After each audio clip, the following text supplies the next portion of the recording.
Père Jacques Hamel. Nous prendrons les prières de la messe en cas de troubles graves et nous prions particulièrement aussi pour notre pays, qui a été abasourdi et que, sans doute, comme beaucoup d'entre nous. Comment peut-on s'en prendre à un prêtre de 86 ans célébrant la Sainte Eucharistie, le sacrement de l'amour? Nous sommes ici dans la paroisse Saint-Jean-Paul II. Ce pape n'a cessé de crier « N'ayez pas peur ». Notre foi catholique a été touchée dans ce qui fait notre âme, un prêtre célébrant la messe.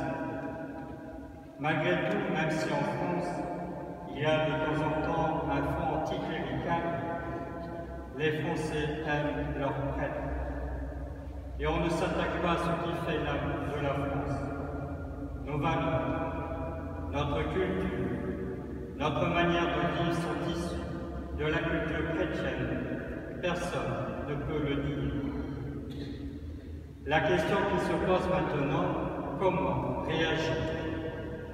Eh bien, à la suite de Saint Jean-Paul II, je dirais, face à la barbarie, construisons une civilisation de l'amour. Notre colère doit faire place à la bienveillance. Notre vengeance doit faire place au pardon.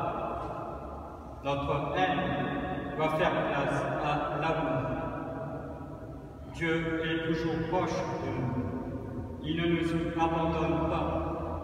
Comme dans le livre de Jérémie, il est le potier et il nous tient dans sa main. Il prend soin de nous.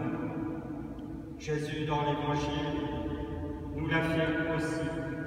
Oui, les justes s'en iront vers le royaume d'amour et de paix.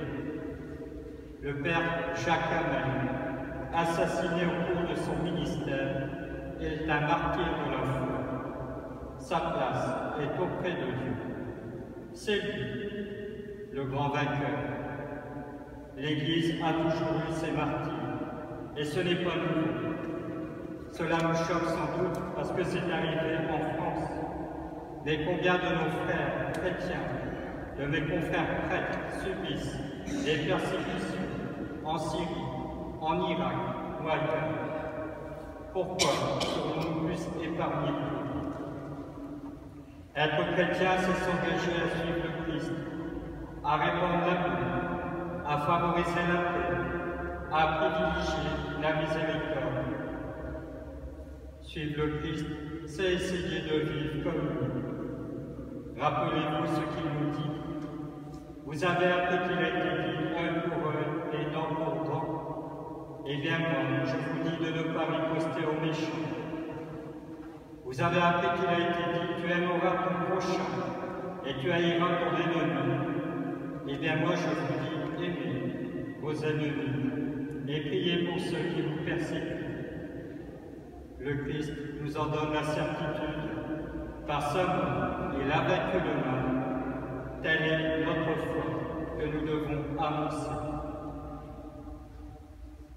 Bien sûr, vous allez me dire, ce sont de belles paroles.